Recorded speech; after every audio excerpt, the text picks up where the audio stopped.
नमस्कार, स्वागत है आपका जनगणमन 24/7 पर।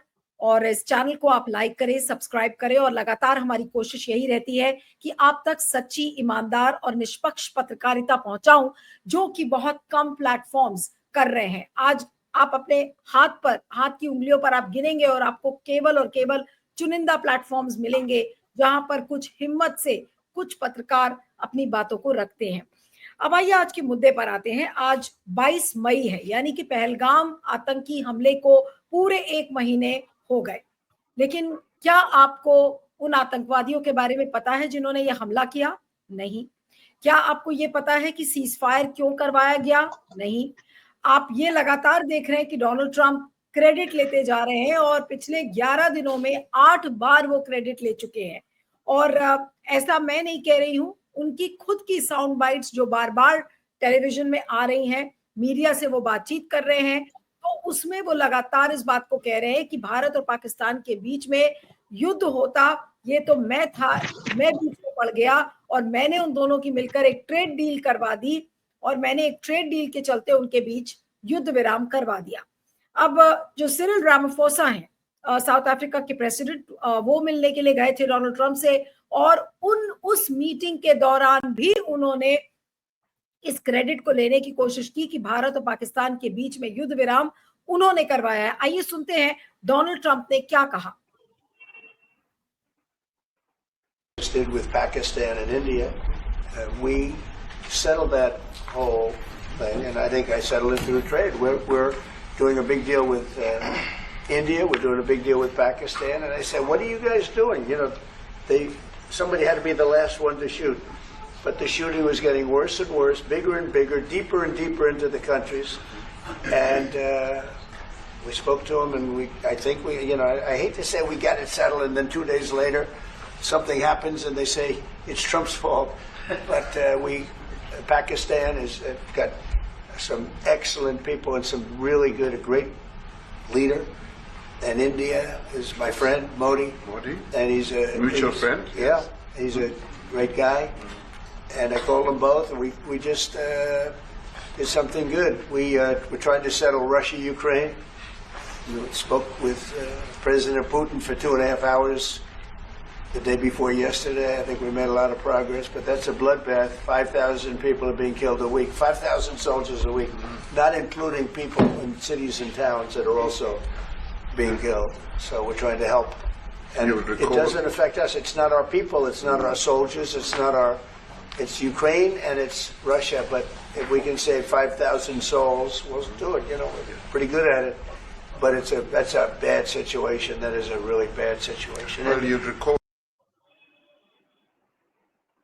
देखा कि डोनाल्ड ट्रंप कहते हुए नजर आ रहे हैं कि देखिए, जो भी हालात है हम उसको सुधारने की कोशिश कर रहे हैं और भारत और पाकिस्तान के बीच में ये कराया, दोनों बहुत अच्छे देश हैं, मैंने ट्रेड डील करवाई। ये फिर से उन्होंने सिरिल रामाफोसा के साथ जो मीटिंग हुई थी, उस मीटिंग के दौरान उन्होंने इस क्रेडिट को लेने की कोशिश की है। अब कांग्रेस के वरिष्ठ नेता जयराम रमेश का एक ट्वीट आपको दिखाती हूँ, अभी 1 घंटे पहले का ट्वीट है और उसमें उन्होंने क्या लिखा है। 11 दिनों में 8वीं बार राष्ट्रपति डोनाल्ड ट्रंप ने भारत और पाकिस्तान के बीच युद्ध विराम का पूरा श्रेय स्वयं को दिया है। दूसरा पॉइंट है, भारत और पाकिस्तान के प्रधानमंत्रियों की समान रूप से प्रशंसा की है और उन्हें हर मामले में बराबर बताया है।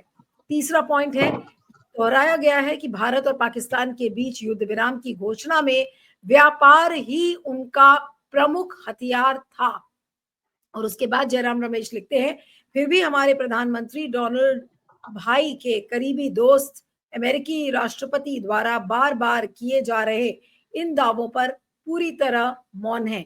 विदेश मंत्री भी अपने मित्र अमेरिकी विदेश मंत्री द्वारा अमेरिकी राष्ट्रपति के दावे के समर्थन में दिए गए बयानों और भारत पाकिस्तान वार्ता के लिए न्यूट्रल साइट की बात पर पूरी तरह खामोश है। आखिर यह गरजती हुई खामोशी क्यों? ये जो जयराम रमेश ने लिखा है और आज इसी सवाल का जवाब हम ढूंढने की कोशिश करेंगे कि ये जो बार बार व्यापार डील की बात करते रहते हैं डोनाल्ड ट्रंप, आखिर इसकी कुंजी कहाँ छुपी हुई है? क्या डोनाल्ड ट्रंप ने भारत और पाकिस्तान दोनों की गर्दन एक ऐसी नब्ज पर दबा दी है जहां पर दोनों बिल्कुल मजबूर हैं। वो क्या हो सकती है वो कमजोर नब्ज? आज हम उसके बारे में बात करेंगे। हमारे साथ independent media analyst Siddharth Sharma मौजूद है। Siddharth, thank you so much for joining. और सबसे पहली प्रतिक्रिया तो आपसे ये लेनी है कि 11 दिन में 8वीं बार डोनाल्ड ट्रंप फिर से क्रेडिट लेते हुए नजर आए हैं। तो ये उन्होंने मोदी जी के मुंह पर तमाचा मारा है, या फिर Modi ji multi party delegation भेजकर डोनाल्ड ट्रंप को ये बताने की कोशिश कर रहे हैं कि तुम बोलते रहो लेकिन हम तो वही करेंगे जो हमें ठीक लग रहा है? जी, हाँ, सबसे पहले तो आज 1 महीना हो गया जिसमें कि भारत समेत दुनिया के दूसरे देशों के बिल्कुल निरीह और सैलानी, बिल्कुल जिनकी कोई गलती नहीं थी, ऐसे सैलानियों का पहलगाम में नृशंस हत्या हुई है। अभी तक उसका न्याय नहीं हो पाया है क्योंकि पहलगाम किसने किया था, वो आतंकवादी कौन थे, किसने गोलियों से भुना उन सैलानियों को, उन पर्यटकों को, इसकी जानकारी अभी नहीं है। तो जब तक वो खत्म नहीं होता, जब तक उन लोगों के को न्याय नहीं मिलता, तब तक मेरे ख्याल से इस चीज की ये चीज समाप्त नहीं होने वाली है। डोनाल्ड ट्रंप साहब चाहे कुछ कह लें, भारत के प्रधानमंत्री चाहे कुछ कह लें, भारत की सरकार चाहे कुछ कह ले, भारत का प्रतिनिधिमंडल दुनिया में जाके कुछ कह ले, मूल बात वही है कि 22 तारीख को जो सुरक्षा चूक हुई थी, और सुरक्षा चूक हम लोग नहीं कह रहे, भारत की सरकार ने खुद माना था कि सुरक्षा चूक हुई। तो उस सुरक्षा चूक की जिम्मेदारी किसकी है? किसने वो सुरक्षा चूक की? कौन वो आतंकवादी थे? उनको पकड़ा जब जाएगा और उनको जब न्याय मिलेगा तभी इस चीज का ये जो प्रकरण है ये समाप्त होगा। तो सबसे पहले तो वो जो सैलानी मरे थे उनको अभी तक न्याय नहीं मिला है। उनके प्रति हमारी संवेदनाएं तो रहनी ही पड़ेगी। दूसरी बात यह है कि ये जब विषय समाप्त ही नहीं हुआ है, जो विषय अभी तक समाप्त नहीं हुआ है, उसको अमेरिका के राष्ट्रपति अपने आप अपने तरीके से समाप्त घोषित कैसे कर रहे हैं? जिस चीज की समाप्ति ही नहीं हुई है, जो चैप्टर अभी तक खत्म ही नहीं हुआ है, उसको अमेरिका के राष्ट्रपति कैसे बोल रहे हैं? सबसे पहले आश्चर्यजनक बात यह कि जिस दिन पहलगाम हुआ था उस दिन अमेरिका के उपराष्ट्रपति भारत के दौरे पर थे, वो भी एक आश्चर्यजनक संयोग है। और अजीब बात यह कि जिस दिन सीज फायर की घोषणा हुई वो भी भारत ने घोषणा नहीं की, सबसे पहले अमेरिका ने ही घोषणा की कि सीज फायर हुआ है, और भारत सरकार ने उसके बाद उस सीज फायर को मान लिया। तो सबसे बड़ा आश्चर्य यह है कि जो चैप्टर खत्म नहीं हुआ है उसको अमेरिका वो चैप्टर खत्म कैसे घोषित कर रहा है, और भारत के प्रधान जी इस चीज को मान कैसे रहे हैं? उसकी उस पर उसकी उन्होंने भर्त्सना क्यों नहीं की? उसकी आलोचना क्यों नहीं की? उसको ट्रंप साहब को क्यों नहीं बोला कि ट्रंप साहब आप बिना मतलब की बातें कर रहे हैं, जिस चीज की कोई सिर पैर नहीं है उस चीज को आप क्यों बोल रहे हैं? इस तरह की स्पष्ट रूप से आलोचना भारत सरकार की ओर से या भारत के प्रधानमंत्री जी की ओर से अभी तक नहीं आई है। ये सबसे बड़ा आश्चर्यजनक चीज है, और इसको अगर हम खोजने चलते हैं तो थोड़े से इसके कुछ तार मिलते हुए नजर आ रहे हैं। जैसे कि भारत के एक तथाकथित वर्तमान चाणक्य ने कहा था, राजनीति के स्वयं घोषित चाणक्य ने, कि कोई भी चीज समझनी हो तो उसकी क्रोनोलॉजी समझिए। तो क्रोनोलॉजी अगर हम समझने जाते हैं तो भारत के प्रधानमंत्री जी और अमेरिका के राष्ट्रपति ट्रंप साहब दूसरे बार जब वो राष्ट्रपति बने तो इनकी पहली मीटिंग 13 फरवरी को अमेरिका के व्हाइट हाउस में हुई थी, और उसके बाद दोनों के बीच में एक जॉइंट स्टेटमेंट निकला था। दोनों के बीच में एक जॉइंट स्टेटमेंट है जिसको कि भारत ने भी मंजूरी दी है और अमेरिका ने भी मंजूरी दी है। उसका 27वां पैरा, मेरे ख्याल से जनगण मन के दर्शक प्रबुद्ध हैं, वो गूगल पे सर्च कर सकते हैं, इंडो यूएस जॉइंट स्टेटमेंट 13 फरवरी।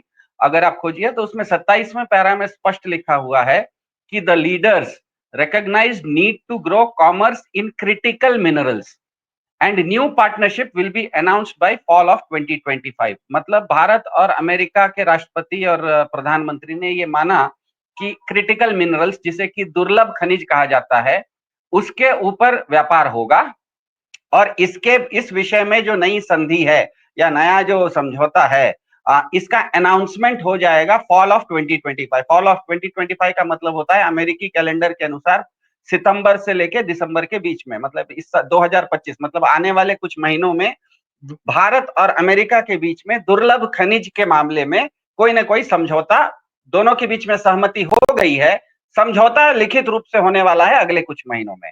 तो ये चीज फरवरी में भारत और अमेरिका के बीच में हो गई। अब आश्चर्य यह है कि जो भारत के लिए, भारत के लोगों के लिए पहलगाम हमले के बाद पाकिस्तान के साथ वार था, वो अमेरिकी राष्ट्रपति 11 बार बोल रहे हैं कि वो उनके लिए व्यापार था। तो जो हमारे लिए वार था, अमेरिका के राष्ट्रपति अगर बोल रहे हैं कि उनके लिए व्यापार था, तो वो व्यापार किस विषय में था? क्योंकि अमेरिका और भारत के बीच में पहलगाम होने से पहले ही टैरिफ वार शुरू हो गया था। दोनों देशों के बीच में वार्तालाप चल रहे थे। वो टैरिफ वार कभी न कभी किसी न किसी रूप में अगले 1 महीने, 2 महीने, 4 महीने में समाप्त हो जाता। तो वो समाप्त होने के बावजूद अगर वो ट्रेड व्यापार की बात कर रहे हैं, जो चीज हमारे लिए वार थी, वो अमेरिकी के राष्ट्रपति के लिए व्यापार थी, तो वो किस चीज का व्यापार थी, इस पर अगर थोड़ा सर्च करते हैं तो पता लगता है कि ये दो दुर्लभ खनिज के मामले में भारत और अमेरिकी राष्ट्रपतियों के बीच में जो समझौता हुआ है, और जिसका पुष्टिकरण इस साल सितंबर से दिसंबर के बीच में होने वाला है, तो वो जो खनिज है, वो खनिज है लिथियम नाम का खनिज। लिथियम एक ऐसी चीज है जो कि हम सभी लोगों के फोन के बैटरी में भी लगती है, हमारे कार की बैटरी में भी लगती है, और आजकल ईवी का जमाना है तो आपके पूरे के पूरे स्कूटर में, ईवी मतलब इलेक्ट्रिक व्हीकल में हर जगह लिथियम लगता है। तो लिथियम एक ऐसा खनिज है कि दुनिया में बहुत देशों में नहीं पाया जाता। दुनिया में जैसे चाइना के पास लिथियम का 18% भंडार है, लेकिन आश्चर्यजनक रूप से भारत के भारत में जो कश्मीर, जम्मू कश्मीर है, उसमें एक रियासी नाम का क्षेत्र है, वहां पर दुनिया भर का 7% लिथियम पाया जाता है, जिसका कि अभी तक उसका कमर्शियल माइनिंग मतलब उसका उत्पादन शुरू नहीं हुआ है, लेकिन दुनिया भर का 7% लिथियम सिर्फ और सिर्फ भारतीय जम्मू कश्मीर के रियासी में प्राप्त है। और इसी तरह का लिथियम पाकिस्तान अधिकृत कश्मीर में भी गिलगिट बाल्टिस्तान में प्राप्त है, क्योंकि दोनों की भारत में जो जम्मू कश्मीर है और पाकिस्तान अधिकृत जम्मू कश्मीर है, दोनों की भौगोलिक रूप से समानता है। भले बॉर्डर है, एलओसी है, लेकिन भौगोलिक रूप से समान है। तो ये मानने का पूरा अधिकार है, ये मानने का पूरा डेटा है कि पाकिस्तान अधिकृत कश्मीर और भारत के जम्मू कश्मीर दोनों में मिला के दुनिया भर का कम से कम 17 करीब 15 से ज्यादा % लिथियम इन दोनों देशों में, इन दोनों क्षेत्रों में है। और उदाहरण के लिए चाइना के पास 18% है दुनिया भर का। तो मेरे ख्याल से चाइना के साथ जिस तरह से अमेरिका का ट्रेड वार चल रहा है, दोनों टक्कर में हैं, लिथियम की जिस तरह से दुनिया को जरूरत है, अमेरिका के साथ ये समस्या है कि बाकी चीजें तो वो एक देश से नहीं तो दूसरे देश से ले लेगा। मान लीजिए अमेरिका कपड़ा लेता है किसी देश से, बांग्लादेश से, और बांग्लादेश के साथ उसका टैरिफ वार हो गया, बांग्लादेश से कपड़ा नहीं आएगा तो वियतनाम से आ जाएगा, इंडोनेशिया से आ जाएगा। पेट्रोल का अगर उसका पेट्रोलियम के लिए उसका टकराव हुआ ईरान के साथ, तो ईरान के साथ नहीं लेके वो सऊदी अरब के साथ ले लेगा, क्योंकि ऐसी चीजें एक देश में नहीं कई देशों में उपलब्ध होती है।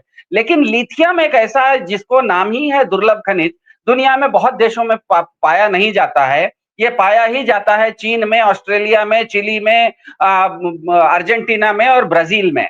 और सबसे आश्चर्यजनक बात यह है कि भारत के कश्मीर में और पाकिस्तान अधिकृत कश्मीर में भी ये पाया जाता है, और ये इतनी मात्रा में पाया जाता है कि दुनिया का 15% है। तो कहीं ऐसा तो नहीं है कि जिस 13 फरवरी को भारत के प्रधानमंत्री और अमेरिका के राष्ट्रपति के बीच में जो दुर्लभ खनिज के बारे में एक समझौता हुआ, जो कि पैरा नंबर 27 में पहले से ही उसकी चर्चा हो चुकी है, और जिसके बारे में यह भी लिखा हुआ है कि इस साल सितंबर से दिसंबर के बीच में इस समझौते का पुष्टिकरण हो जाएगा। तो जब ट्रंप साहब बोल रहे हैं कि ये मेरे लिए वार नहीं व्यापार है, तो कहीं ये पूरा का पूरा खेल दुर्लभ खनिज लिथियम का तो नहीं है, क्योंकि वो बार बार कह रहे हैं कि ये मैंने वार रुकवाई क्योंकि पाकिस्तान और भारत दोनों से मैं ट्रेड करूंगा, दोनों के साथ मैं व्यापार करूंगा। सिद्धार्थ, ये बात सही है कि जिस फरवरी वाले डील की आप, इंडो यूएस डील की आप जो बात कर रहे हैं, उसमें लिथियम की और रेयर अर्थ मिनरल्स की बात कही है। लेकिन इन 11 दिनों में जब 8 बार डोनाल्ड ट्रंप ने ये कहा कि ये जो युद्ध विराम है ये हमने करवाया और ट्रेड डील इसके पीछे है, तो उन्होंने क्या एक बार भी लिथियम को लेकर कुछ कहा? तो चाहते तो वो लिथियम को लेकर क्या भी सकते थे कि भाई लिथियम हमारी मजबूरी है, लिथियम की वजह से हम युद्ध विराम कराना चाह रहे हैं। तो ये बात उन्होंने क्यों नहीं कही? नहीं, मेरे ख्याल से कोई भी राष्ट्राध्यक्ष इस तरह से स्पेसिफिक चीजों का नाम नहीं लेता, वो एक जनरल बातें करता है, क्योंकि वहां पर सिर्फ लिथियम नहीं है, लिथियम के अलावा पाक अधिकृत कश्मीर में मतलब गिलगिट बाल्टिस्तान में सोना भी बहुत पाया जाता है, जो कि अभी तक उसका माइनिंग नहीं हुआ है। इसीलिए इसको दुर्लभ खनिज कहा जाता है, जिसमें केवल लिथियम नहीं है, लिथियम के अलावा भी। और इसका अगर आपको उदाहरण चाहिए तो आज से कुछ ही हफ्ते पहले देखिएगा कि जब उन्होंने यूक्रेन के जेलेंस्की के ऊपर युद्ध विराम का जबरदस्ती थोपना चाहा, तो उन्होंने कहा कि तुम अगर रूस के साथ समझौता कर लोगे तो हम तुम्हारा जितना भी दुर्लभ खनिज है वो अमेरिका खरीदने के लिए तैयार है। मतलब अमेरिका के लिए दो चीजें स्पष्ट हो गई हैं। ट्रंप साहब के आने के बाद ट्रंप साहब चाहे वो टैरिफ वार के बारे में बात करें या भारत पाकिस्तान वार के बीच में व्यापार की बात करें, ये चीज बिल्कुल स्पष्ट है कि ट्रंप का जो एडमिनिस्ट्रेशन है वो हर चीज में व्यापार को प्रमुखता दे रहा है। अब व्यापार में भी ऐसी चीजों का व्यापार जो कि दुनिया में हर जगह प्राप्त नहीं है, कुछ ही जगहों पर प्राप्त हैं, उनके ऊपर स्वाभाविक रूप से उनकी नजर ज्यादा होगी। उसका क्योंकि वो चीज अगर उनको नहीं मिली तो वो दूसरे देश में तो नहीं मिल सकती। कपड़ा अगर वो बांग्लादेश से नहीं मंगवाएंगे तो इंडोनेशिया से मंगवा लेंगे, लेकिन लिथियम जैसी चीज जो दुनिया में 4 ही देशों में मिलती है और उसमें चाइना एक है और चाइना के साथ उनके संबंध खराब हैं, तो भारत के लिथियम को और पाकिस्तान के लिथियम को लेना उनके लिए बहुत जरूरी चीज हो जाती है। इसीलिए वो लिथियम की बात नहीं कर रहे हैं, लेकिन भारत और अमेरिका के राष्ट्राध्यक्षों के बीच में जो समझौता हुआ है उसमें स्पष्ट वर्ड है। फिर से मैं पढ़ देता हूं, 27th para Indo US joint statement of February 13 released from the White House accepted by the Indian government. The leaders recognize need to grow commerce in critical minerals. बाकी सब चीजों की चर्चा नहीं है, क्रिटिकल मिनरल्स की बात है और लिथियम क्रिटिकल मिनरल में आता है। भारत के जम्मू कश्मीर के रियासी क्षेत्र में दुनिया का 7% लिथियम पाया गया है, जिसका अभी तक कमर्शियल एक्सट्रैक्शन नहीं हुआ है। If I'm not mistaken, Siddharth, शायद Bharat 7th largest lithium deposits हैं भारत के वर्ल्ड में, 7th नंबर पर आता है लिथियम डिपॉजिट्स में। हाँ, लेकिन भारत में लिथियम और भी जगह पाए जाते हैं, जैसे कि दक्षिण भारतीय तटों में पाए जाते हैं, लेकिन भारत, हमको ये ध्यान में रखना है कि भारत के पास खुद भी तो ईवी का आजकल इलेक्ट्रिक व्हीकल की बारी है, लोगों के पास स्मार्टफोन्स हैं, लैपटॉप्स हैं, तो जो लिथियम की जरूरत है, दुनिया को लिथियम की जरूरत जो है वो हर साल 25% बढ़ने वाली है।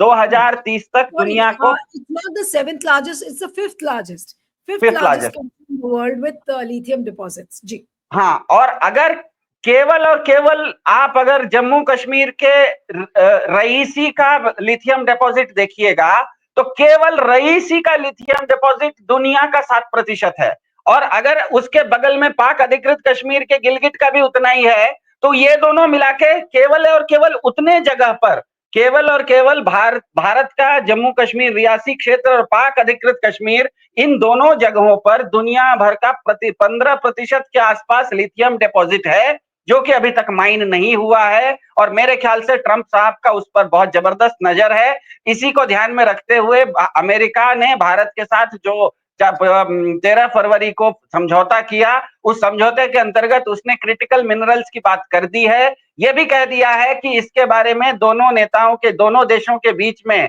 अनाउंस हो जाएगा, partnership will be announced by fall of 2025। मतलब ये पीठ पीछे दोनों सरकारों के बीच में बातचीत भी जारी है, केवल उसका फॉर्मलाइजेशन बाकी है, केवल उसका अनाउंसमेंट बाकी है।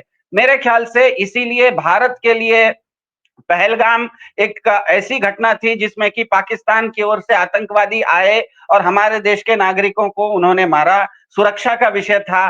भारतीय सेना के लिए उस पहलगाम के जो आतंकवादी थे उनका न्याय दिलाने के लिए आतंकवादी ठिकानों पर बमबारी करना भारत के सेना की जरूरत थी। उसके बाद पाकिस्तान ने जिस तरह से जवाब दिया, उसके जवाब में भारत की सेना ने जो जवाब दिया, तो ये पाकिस्तान और भारत के लिए ये पाकिस्तान के साथ वार था, लेकिन ट्रंप साहब के लिए अमेरिका का पाकिस्तान और भारत दोनों के साथ व्यापार था, और वो व्यापार क्रिटिकल मिनरल से संबंधित है। क्रिटिकल मिनरल में लिथियम आता है, और लिथियम भारत के जम्मू कश्मीर में और पाक अधिकृत जम्मू कश्मीर में, दोनों में मिला के दुनिया का करीब 15% लिथियम है।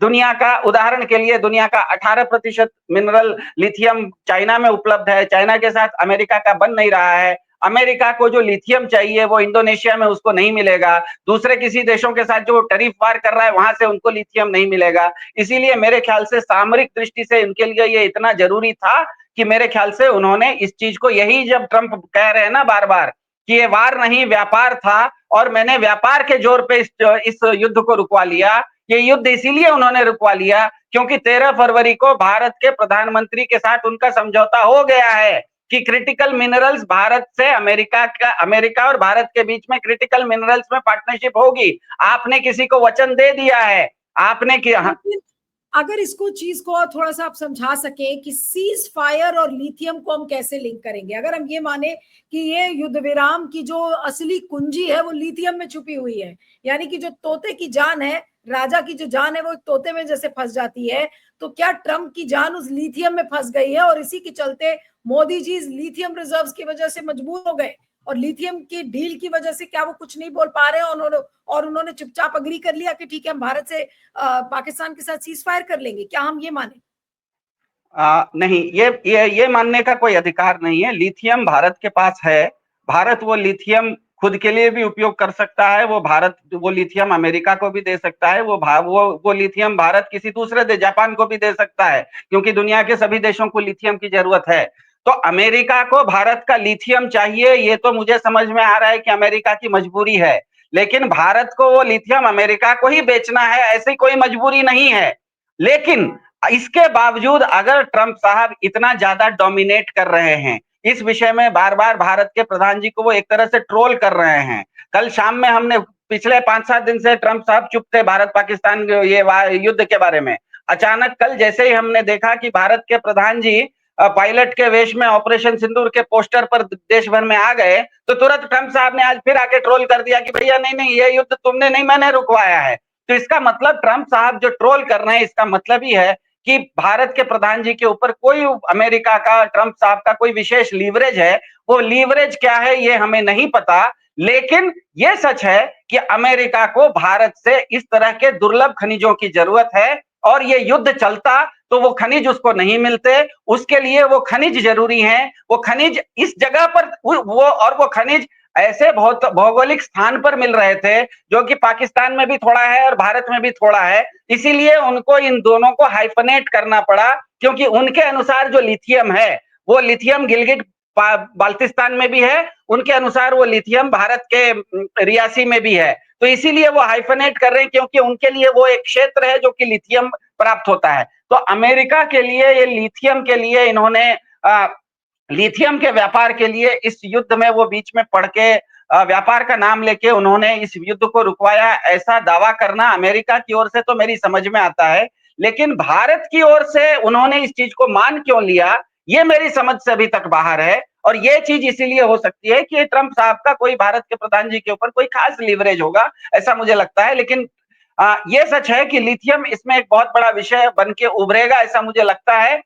इस साल सितंबर से दिसंबर के बीच में देखना होगा कि भारत और अमेरिका के बीच में जो घोषित हो चुका है, ये जो क्या कहते हैं जॉइंट स्टेटमेंट है, ये पहले से घोषित है। इसमें से क्रिटिकल मिनरल्स का जो डील होने वाला है वो जो सार्वजनिक होगा वो सितंबर से दिसंबर के बीच में होगा। उस समय हमें पता लग जाएगा कि उसमें लिथियम कितना बड़ा कंपोनेंट है।